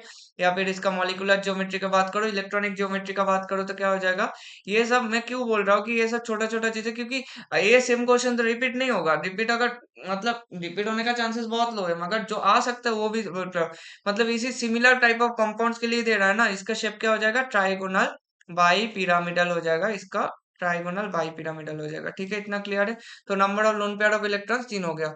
इसके बाद 117, the bond order and magnetic behavior of O2 minus ion, sir। bond order and magnetic behavior of O2 minus ion, O2 minus ion के लिए क्या हो जाएगा, इससे 17 इलेक्ट्रॉन सिस्टम है, 17 इलेक्ट्रॉन सिस्टम है, तो कभी ना कभी ये 17 इलेक्ट्रॉन ऑड इलेक्ट्रॉन स्पीसीज है। ऑड इलेक्ट्रॉन स्पीसीज है ये, पक्का पैरामैग्नेटिक स्पीसीज होगा, ये कोई रोक ही नहीं सकता इसको। क्योंकि paramagnetic species single electron species है, तो कोई एक ऑर्बिटल में तो एक इलेक्ट्रॉन रहेगा ही रहेगा पक्का। तो ये तो पैरामैग्नेटिक, इसके लिए मॉलिक्यूलर ऑर्बिटल ड्रॉ करने का कोई नेसेसिटी नहीं होता। और 17 इलेक्ट्रॉन सिस्टम है, मैंने क्या बोला, 14 इलेक्ट्रॉन सिस्टम में तुम्हारे पास 14 इलेक्ट्रॉन सिस्टम में बॉन्ड ऑर्डर क्या रहता है, 3 रहता है। इधर से तुम 17 इलेक्ट्रॉन सिस्टम में गए, तो टोटल डेल्टा बॉन्ड ऑर्डर का चेंज निकालने के लिए इलेक्ट्रॉन चेंज कितना हुआ, डेल्टा बॉन्ड ऑर्डर क्या आ जाएगा तुम्हारे पास, 0.5 इंटू 3 आ जाएगा, जो कि 1.5 है। तो 17 इलेक्ट्रॉन सिस्टम के लिए बॉन्ड ऑर्डर क्या निकल जाएगा, bond order equal to 17 minus 1.5 equal to कितना होता है, 15.5 ऐसे कुछ आएगा ना। अरे सॉरी सॉरी सॉरी, 17 क्यों लिख रहा हूँ, 3 होगा ना।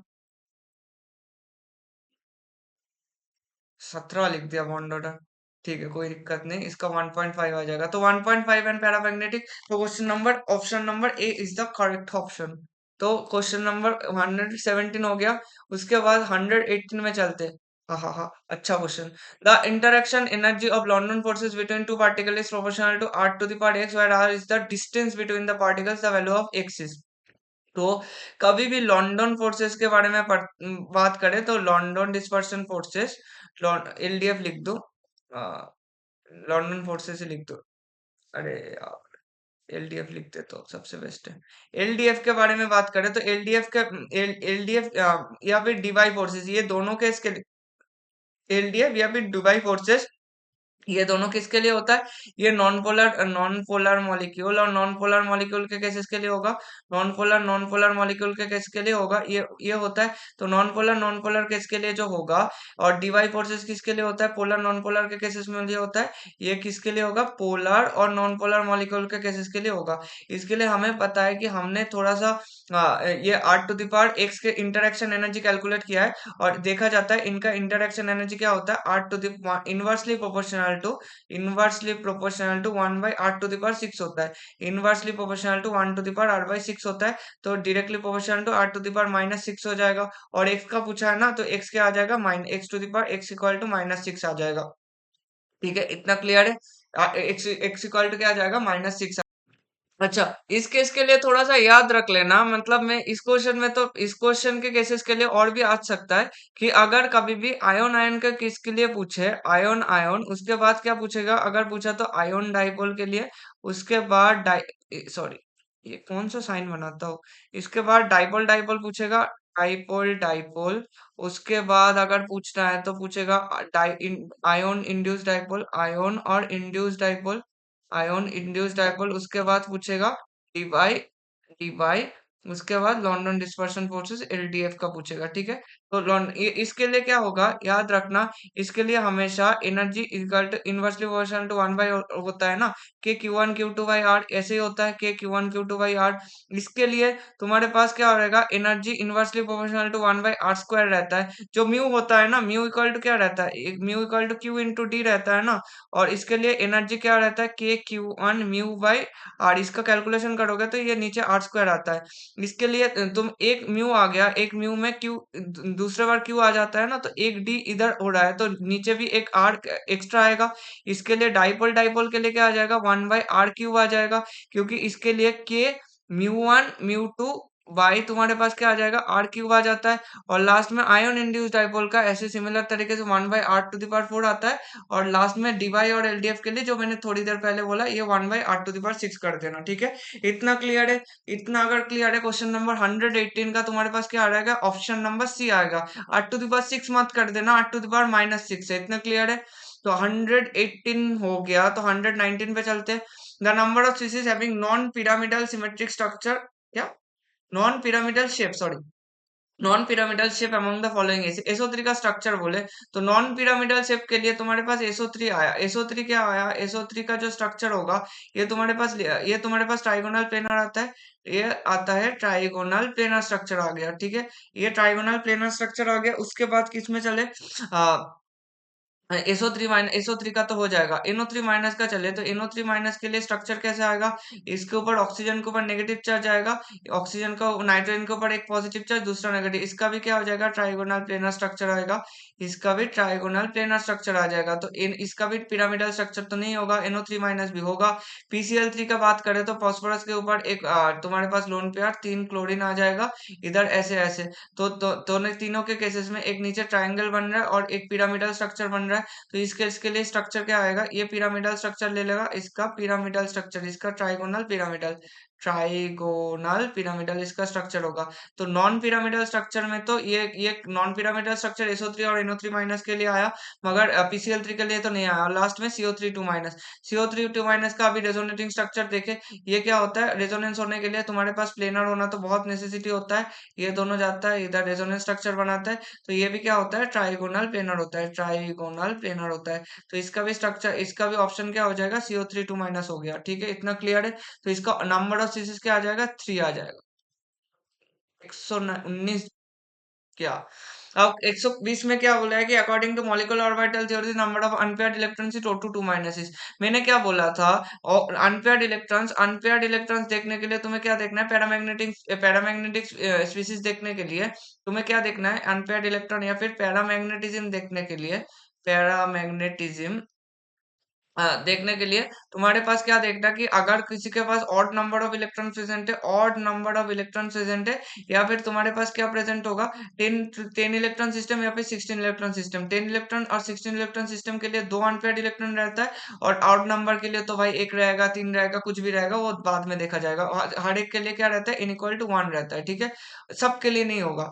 तो O2 2 के लिए क्या होगा, O2 2 के लिए तुम्हारे पास इलेक्ट्रॉन कितना है, 18 इलेक्ट्रॉन सिस्टम है, 18 इलेक्ट्रॉन सिस्टम है, तो डायमैग्नेटिक कैरेक्टर आ गया ना। डायमैग्नेटिक कैरेक्टर अगर तुम्हारे कंपाउंड के अंदर आ रहा है, मतलब कंपाउंड क्या है, कंपाउंड तुम्हारे पास डायमैग्नेटिक है, मतलब कोई अनपेयर्ड इलेक्ट्रॉन ही नहीं बचेगा, तो number of unpaired electron is 0। 121 question में चलते हैं। लास्ट दोनों क्वेश्चंस बचा है, तो 121 क्वेश्चन के लिए the compound which will show significant intermolecular hydrogen bonding, intermolecular hydrogen bonding देखने के लिए ये देखो, इस कंपाउंड के लिए, पहला कंपाउंड के लिए अगर मैं देखूं, तो पहला कंपाउंड में इस इधर बना लेता हूँ।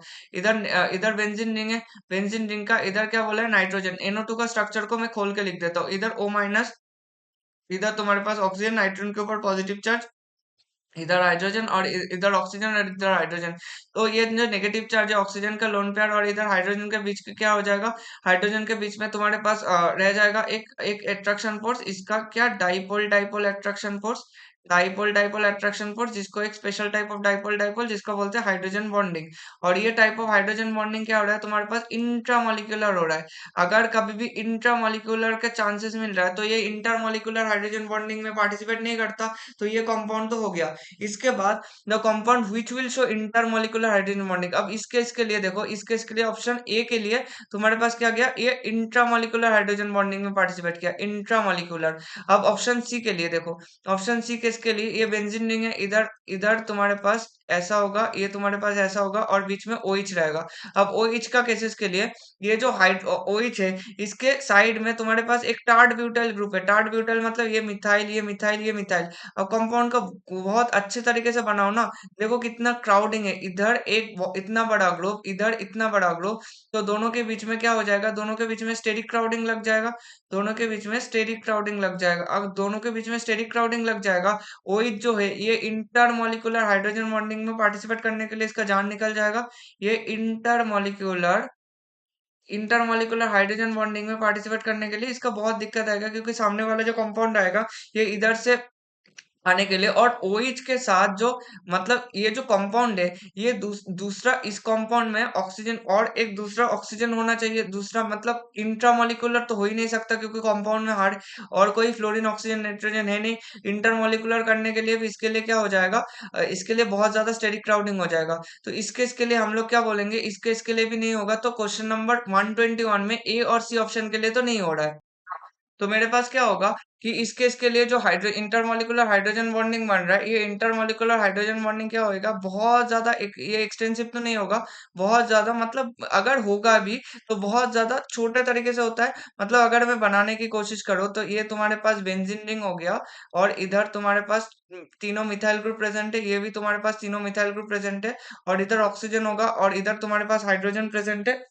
और ये अगर करने जाए तो दूसरा मॉलिक्यूल का ऑक्सीजन इधर आएगा, दूसरा मॉलिक्यूल का हाइड्रोजन ऐसे रहेगा, और तुम्हारे पास जो बेंजीन रिंग है, ये बेंजीन रिंग ऐसे इधर तुम्हारे पास दोनों आ गया। और क्या होता है कि इन दोनों के बीच में स्टेरिक क्राउडिंग आ जाता है। इन दोनों के बीच में ये जो टार्ट ब्यूटाइल ग्रुप है और ये जो टार्ट ब्यूटाइल ग्रुप है, इन दोनों के बीच में क्या आ जाएगा, स्टेरिक क्राउडिंग आ जाएगा। तो इसमें बहुत ज्यादा छोटे तरीके से होता है, ठीक है। इतना क्लियर है। अब देखो बी एंड सी ऑप्शन कभी नहीं देगा, इतना घटिया तरीके से नहीं होगा। अब ऑप्शन ए जो है, ये तुम्हारे पास क्या है कि ऑर्थोनाइट्रोफेनॉल है। ऑर्थो ऑर्थोनाइट्रो के लिए तुम्हारे पास क्या हो जाएगा, देखो सॉरी ऑर्थोनाइट्रोफेनॉल बोल रहे हो, ऑर्थो इधर एस्टर है, इधर एमाइड ग्रुप है। और इस केस के लिए तुम्हारे पास मैं इधर ड्रॉ कर लेता हूँ, इधर हाइड्रोजन बॉन्डिंग इस केस के लिए पूरा अच्छे तरीके से ड्रॉ करते हैं। पहले कंपाउंड को ड्रॉ कर लेते हैं, हाँ, जगह है तो कर ही लेते हैं। देखो तुम्हारे पास बीच में मैं कंपाउंड को ड्रॉ करता हूँ, बहुत अच्छे तरीके से देख लेना। इधर बेंजीन रिंग है, बेंजीन रिंग के केसेस में इधर तुम्हारे पास एक अल्कोहल ग्रुप होगा, और इधर तुम्हारे पास क्या है, नाइट्रोजन है, नाइट्रोजन के ऊपर एक हाइड्रोजन दिया है। इधर तुम्हारे पास एमिड ग्रुप है, इधर CH3 है, ये तुम्हारे पास ग्रुप है। अब हाइड्रोजन बॉन्डिंग होने के लिए तुम्हारे पास जो हाइड्रोजन कनेक्टेड, ये ऑक्सीजन के साथ कनेक्टेड है। अगर ऑक्सीजन के साथ कनेक्टेड है, ये दूसरा ऑक्सीजन के साथ या फिर दूसरा इलेक्ट्रोनेगेटिव एलिमेंट के साथ हाइड्रोजन बॉन्डिंग दिखा सकता है। तो ये तुम्हारे पास OCH3 हो गया, OCH3 हो गया, और इधर नाइट्रोजन प्रेजेंट है, नाइट्रोजन प्रेजेंट है, तो इधर हाइड्रोजन होगा और एक बेंजीन रिंग। मेरे पास जो कंपाउंड था वही कंपाउंड में बना रहा हूँ, ये ऑक्सीजन और ये हाइड्रोजन होगा, ये हाइड्रोजन दूसरा के साथ हाइड्रोजन बॉन्डिंग। तो ये तुम्हारे पास एक इंट्रामोलिकुलर हाइड्रोजन बॉन्डिंग प्रेजेंट है, इंट्रामोलिकुलर हाइड्रोजन बॉन्डिंग प्रेजेंट है। अब तुम इस तरफ से भी देखोगे, इस तरफ इस मॉलिक्यूल के फॉलो करते जाओगे, तो इधर जो हाइड्रोजन कनेक्टेड, ये नाइट्रोजन के साथ कनेक्टेड है। ये भी इलेक्ट्रोनेगेटिव एटम है, इसका भी ऑक्सीजन का भी इलेक्ट्रोनेगेटिव एटम प्रेजेंट है। तो ये हाइड्रोजन भी कनेक्टेड होगा, ये किसके साथ कनेक्टेड होगा, ऑक्सीजन के साथ कनेक्ट हो जाएगा। इधर तुम्हारे पास मिथाइल ग्रुप होगा, दूसरे तरफ तुम्हारे पास क्या है, नाइट्रोजन है या हाइड्रोजन है, और इधर तुम्हारे पास क्या आ जाएगा, एक बेंजीन रिंग आ जाएगा, और इधर ऑक्सीजन और इधर हाइड्रोजन आ जाएगा, ठीक है। इतना ये पैरा पोजीशन प्रेजेंट है। तो इधर भी तुम्हारे पास क्या हो रहा है, इंट्रामोलिकुलर हाइड्रोजन बॉन्डिंग प्रेजेंट है, इंट्रामोलिकुलर हाइड्रोजन बॉन्डिंग प्रेजेंट है। तो दोनों के केसेस के लिए तुम्हारे पास इस केस के लिए बहुत ज्यादा extensive type of hydrogen intermolecular sorry intra लिख रहा हूँ, इंटर होगा, ये इंटर हो जाएगा, ये इंटरमोलिकुलर हाइड्रोजन बॉन्डिंग हो जाएगा। मतलब दोनों मॉलिक्यूल्स के बीच में अगर हाइड्रोजन बॉन्डिंग हुआ तो उसको हम लोग बोलते हैं इंटरमोलिकुलर हाइड्रोजन बॉन्डिंग। अगर दोनों केसेस के लिए मॉलिक्यूल के अंदर हुआ, जैसे कि ऊपर वाले केस के लिए था, ऊपर वाले मतलब कंपाउंड ए के लिए था, कंपाउंड ए के लिए इंट्रामोलिकुलर था, और कंपाउंड बी के लिए तुम्हारे पास क्या आ जाएगा, इंटरमोलिकुलर आ जाएगा। और कंपाउंड सी के लिए इंटर तो होता है, मगर ये बहुत ज्यादा कम होता है, बहुत ज्यादा कम। इसको हम लोग मतलब अगर लेना चाहते कोई ऑप्शन नहीं नहीं है तो लेते हैं, नहीं तो नहीं लेते। तो ऑप्शन नंबर ए हो जाएगा तुम्हारे पास करेक्ट ऑप्शन। इसके बाद लास्ट में चलते हैं, the spin only magnetic moment value of B2 plus species. अब B2 प्लस स्पीसीज के लिए तुम्हारे पास निकालने क्या बोला है, उसमें देखो स्पिन ओनली मैग्नेटिक वेन्यू के लिए इस क्वेश्चन के लिए तुम्हारे पास नंबर ऑफ अनपेयर्ड इलेक्ट्रॉन चाहिए, नंबर ऑफ अनपेयर्ड इलेक्ट्रॉन चाहिए, नंबर ऑफ अनपेयर्ड इलेक्ट्रॉन। ये निकालने का तरीका भी बहुत सिंपल है। देखो सिंपली देख लो कि बॉन्डिंग मॉलिक्यूलर ऑर्बिटल और एंटी बॉन्डिंग मॉलिक्यूलर ऑर्बिटल में कितने इलेक्ट्रॉन्स रह रहा है। अगर V2 प्लस में मैं बात करूं तो 9 इलेक्ट्रॉन सिस्टम है, 9 इलेक्ट्रॉन सिस्टम है। और अगर बॉन्ड ऑर्डर पूछूं तो बॉन्ड ऑर्डर इसके बीच में क्या आ जाएगा, बॉन्ड ऑर्डर तुम्हारे पास 8 इलेक्ट्रॉन सिस्टम का बॉन्ड ऑर्डर 0 आता है, तो 9 इलेक्ट्रॉन सिस्टम का बॉन्ड ऑर्डर क्या आ जाएगा, 0.5। तो NB माइनस Na/2 तुम्हारे पास 0.5 आ जाएगा। तो अगर अच्छे से सुनो तो NB माइनस Na क्या आ जाएगा, 1 आ जाएगा। तो NB minus Na equal to 1 आ गया। और total number of bonding molecular orbitals, total anti bonding electrons मिला के टोटल नंबर ऑफ इलेक्ट्रॉन्स आ जाएगा, जो कि 9 इलेक्ट्रॉन्स हो गया। और सो कि 9 इलेक्ट्रॉन्स, हाँ 9 इलेक्ट्रॉन। तो NB minus NB plus Na। और NB तुम्हारे पास इधर क्या है, NB equal to number of electrons, number of electrons in BMO, number of electrons in BMO। और इधर Na क्या है, number of electrons, number of electrons, number of electrons in ABMO। इतना क्लियर है। इतना अगर क्लियर है तो मैं बताओ, NB प्लस Na तुम्हारे पास ये हुआ और NB माइनस Na क्या हुआ, 1 हुआ। इतना अगर हो गया है, इसको मिटा दो, क्या कर रहा है ये बैठ के। तो इसको अगर सम करो तो 2 NB क्या हो जाएगा, 10 हो जाएगा। तो NB क्या हो जाएगा, 5 हो गया। और Na क्या हो जाएगा, Na इक्वल टू 4 आ गया। तो NB equal to number of bonding molecular orbitals में 5 इलेक्ट्रॉन रह रहा है। 5 इलेक्ट्रॉन तो पॉसिबल नहीं है। तो 9 इलेक्ट्रॉन सिस्टम के लिए तुम्हारे पास इधर 5 है और इधर एंटी बॉन्डिंग में 4 है, तो 2 में निपट जाएगा। तो तुम्हारे पास नंबर ऑफ अनपेयर्ड इलेक्ट्रॉन कितना रहेगा, number of unpaired electron, number of unpaired electron, इसको माइनस मत कर देना, नंबर ऑफ अनपेयर्ड इलेक्ट्रॉन एक ही रह जाएगा। अगर एक ही रह जाएगा तो स्पिन ओनली मैग्नेटिक मोमेंट पूछा है, spin only magnetic value, spin only magnetic moment, magnetic moment क्या आ जाएगा, इसका इसका म्यू इक्वल टू क्या होता है, root over N into n+2 रहता है। और एन का वैल्यू क्या आ जाएगा, इनका वैल्यू 1 आ जाएगा। तो म्यू इक्वल टू क्या आ जाएगा, रूट ओवर 1 इंटू 1+2, जो कि क्या आ जाएगा, रूट ओवर 3 Vm हो जाएगा। रूट ओवर 3 मतलब 1.73 इधर दिया है। तो पूछा गया है, नियरेस्ट इंटीजर पूछा है, नियरेस्ट इंटीजर क्या हो जाएगा, 2 हो जाएगा। ठीक है, ये तुम्हारे पास लास्ट क्वेश्चन था। तो question 2021 JEE Mains previous year question में और कुछ क्वेश्चन बचा नहीं है। तो ये तुम्हारे पास खत्म हो गया, जितने भी क्वेश्चंस थे वो तुम्हारे पास खत्म हो गया। अब जो करना है, अगले दिन जो सेशन होगा, अगले सेशन में हम लोग क्या करेंगे, अगले सेशन में 2020 के जितने भी प्रीवियस ईयर क्वेश्चन है, 2020 का जेईई मेंस का प्रीवियस ईयर क्वेश्चन वो सॉल्व कर लेंगे। वो previous year question previous PIQ session 6 होगा। ठीक है, थोड़ा सा सपोर्ट कर देना, क्योंकि ये बहुत आसान से प्रीवियस ईयर क्वेश्चन ही चल रहा है, मगर बहुत ज्यादा इफेक्टिव होगा। और थोड़ा और सपोर्ट मिल जाए तो हम लोग एक नया सीरीज स्टार्ट करने वाले हैं, जो सीरीज में हम लोग बहुत सारे चैप्टर्स के different, not only previous year questions, but जो कि जेई मेंस में बहुत आने वाले सवाल हो सकते हैं 2026 वाले के लिए, तो बहुत ज्यादा इंपॉर्टेंट होगा। एक सीरीज ऑफ वीडियो में लाइव सेशंस कर लूंगा। तो लाइव सेशन शाम को एक टाइम बता देना तुम लोग कमेंट सेक्शन में, अगर किसी को चाहता है तो कमेंट सेक्शन में टाइप कर सकते हो कौन सा टाइम सबसे ज्यादा सुइटेबल होगा। फिर भी मैं टेलीग्राम ग्रुप में एक बार पूछ लूंगा, मैं टेलीग्राम में एक चैनल बना, टेलीग्राम में एक ग्रुप बना दूंगा। तो आज के लिए इतना ही था। बकवास सुनने की वजह से वीडियो को बंद करो, नेक्स्ट वीडियो स्टार्ट कर लो। और आगे बढ़ते जाओ, जिंदगी में बहुत मेहनत करो, आगे बढ़ो, stay safe, stay healthy, bye, good night.